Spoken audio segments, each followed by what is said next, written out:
yeah, much like Sonic 3 and Knuckles, you get little cutscenes between each level that show how we transition to one level from another.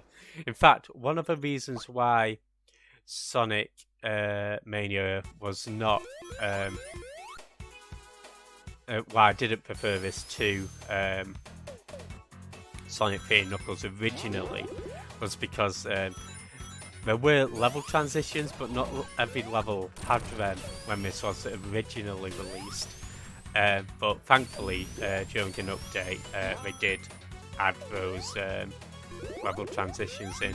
And they also added in an option where you could transform into Super Sonic whenever by pressing the triangle button or Y button. Whereas originally it is sort of set to a double jump, as in the original Sonic 3 and Knuckles. And again, it is such a cool function to be able to, you know, decide when you want to transform into Super Sonic yourself rather than having it dictated to you. I feel like because I prefer playing through the game as Sonic, but I do like getting all of the emeralds. So, and I feel like playing through as just Sonic rather than Super Sonic, it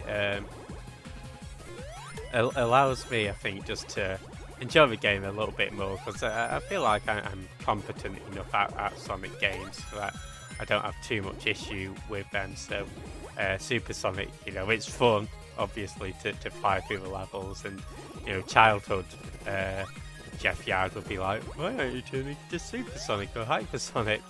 But yeah, I think as I've gotten a little bit older and probably less wiser, I just like playing through, having a, you know, a modicum of potential to lose rings, lives, etc. But you know, it's each to their own, however you prefer to play it.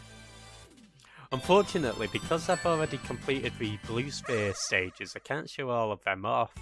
Now, there are 14, so ordinarily, I'll see whether I can get a signpost for you guys to show off what happens. Ordinarily, if you're first playing this, you'll go to a signpost and you'll be taken to a Blue Sphere stage. 14 of these are from Sonic 3 and Knuckles, and there are 14 original Blue Sphere stages, which I have no idea how you've accessed them once you've beaten the game, because as far as I can see, there's no way to actually get back into them. If anybody knows, please let me know. Even going on the Blue Sphere option on the menu, I can't seem to get to them. Maybe I'm being thick, but yeah, they all seem to be like brand new stages. But once you beat those stages, the lampposts give you a slightly different bonus stage arena, and as I say, hopefully we'll be able to show that off. I've not really been commenting on the stages, there we go. Stages themselves, but yeah, we have. So here we go. We have a chemical plant at the moment, and yeah, as I say, it's T-Lopes who's done the soundtrack to this game. I'll try and get that live if possible. Unlucky. Yeah, I'll try and do that again, get into one of those bonus stages again to show it off properly. I didn't really give it a good showing, really. Now if you go down here, I know it's a bit scary to go down, deeper and down, but there is another little special stage.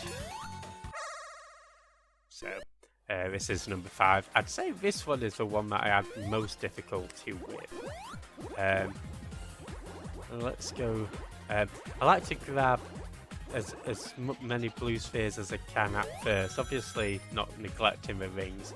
I tend to find going on those ramps does slow me down, so the only time when I'd use those ramps is if I've like got 0 or, you know, maybe 5 rings left, and it's the last desperate call for rings, but there we go, sweet. You You know what? I sort of wish I missed that. So it is still possible to get the UFO without having to get that arrow. Sometimes I do mess up on grabbing that, but yeah, you can see how much simpler it is once you get that max V speed. Yeah, if you just keep going round. First time round, I go focus mainly on blue spheres. Second time round, I also grab the rings, but I do avoid going on those ramps. Okay, well, let's make our way up. Try not to get caught up in the chemicals. And yeah, there's a time when I was doing like some artwork for Sonic in PowerPoint of all things, and yeah, the chemical plant zone was one that I was particularly proud of. I might maybe edit in a picture of it if I've got it available. But I was pretty proud of it. I did it for all of these Sonic 1 levels, which is what I used as a thumbnail for my Sonic 1 videos. The problem is I did actually put like a big picture of Sonic and his little emblem, which covers up most of the art. I think it makes for a good thumbnail, but yeah, there's something unique as well. My plan was to do it for Sonic 2 and Sonic 3, but I never got round to doing all of Sonic 2. I got up to Casino Night Zone. Okay, let's see if I can show off a little better demonstration. So you press down and you get whatever you collect from there. So in this case, we get a little bubble shield. And then you can try going into it again, of course. And then once you go into it, it does... there we go. Get an extra life. Yeah, it does open up more of the pinball arena. Unfortunately, after this next segment, the pinball arena sort of gets maxed out, so yeah, there we go. I think this is the max extent of the arena. I'll try and show off getting to the tippity top of it. But I find this is where yeah. Nice, you got to continue at least. Guessing that's for getting 10k points. Okay, well, at the very top, it's just more of the same. If you can get to there, you get more of the combo machines. Okay, well, let's see about boss number, or mini boss number 2. Again, this sort of utilises the chemicals. The mini bosses are all fairly straightforward, but some of them do have some really neat designs. Yeah, it sort of reminds me a little bit of the Metropolis boss with those sort of chemical bubbles. Speaking of bubbles, let's get ourselves a bubble shield.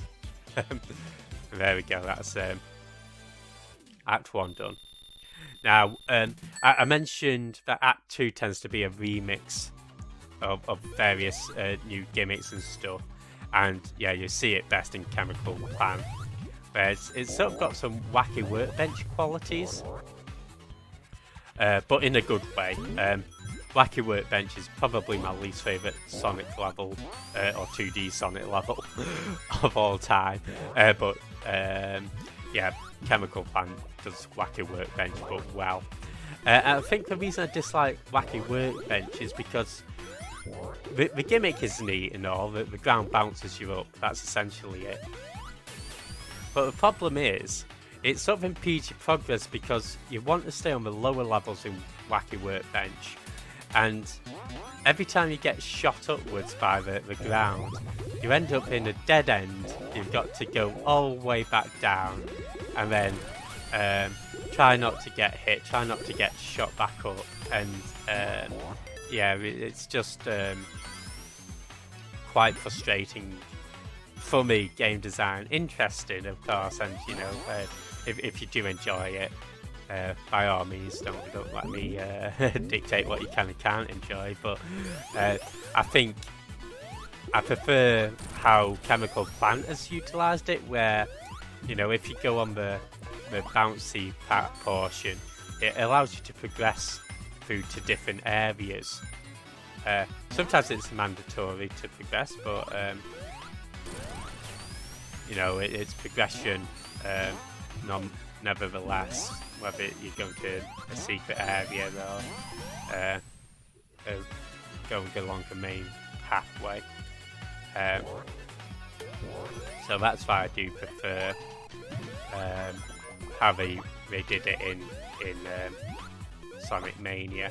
And of course, you've got the puzzle elements with having to change the colour of the flooring, so the green flooring bounces you higher.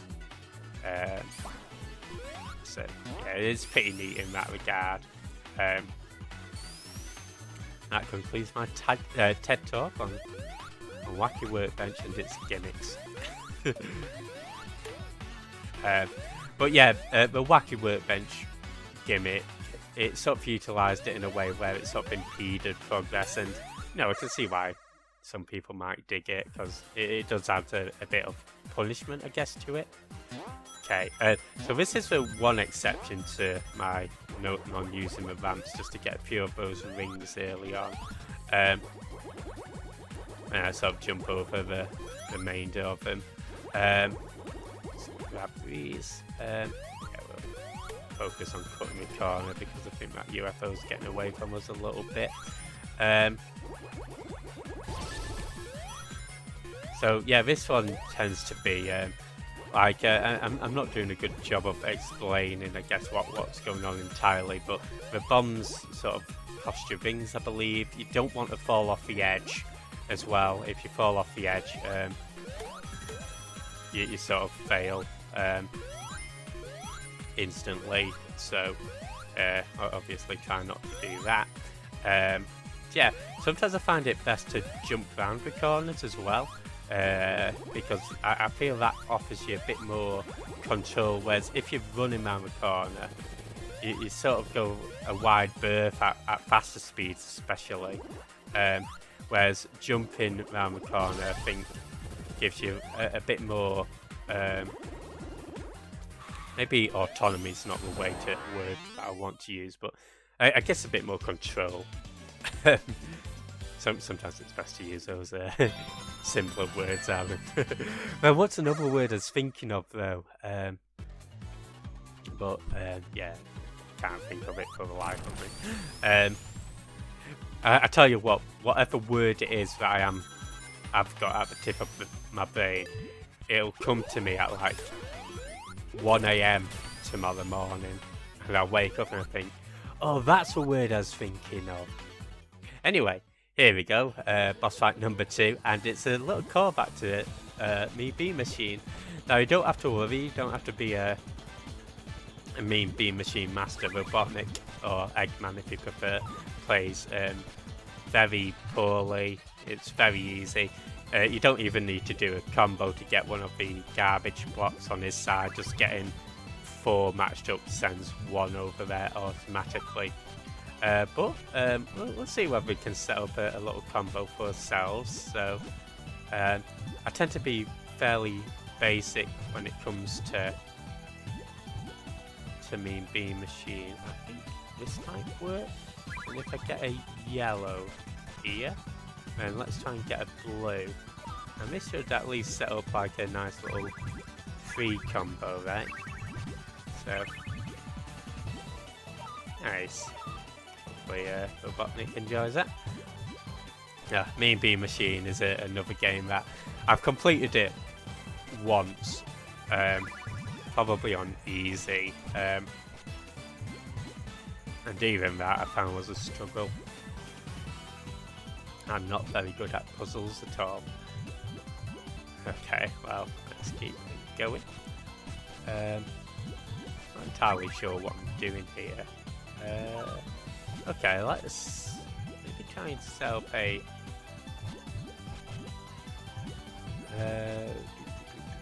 you know what, we'll do a combo setup. Oh, he's gone. As I say, it's not too difficult. So again, if you're rubbish at puzzle games like I am, don't worry about it. But that's Chemical Plant Zone done. So yeah, catch you in the next level. A pretty cool bonus there too.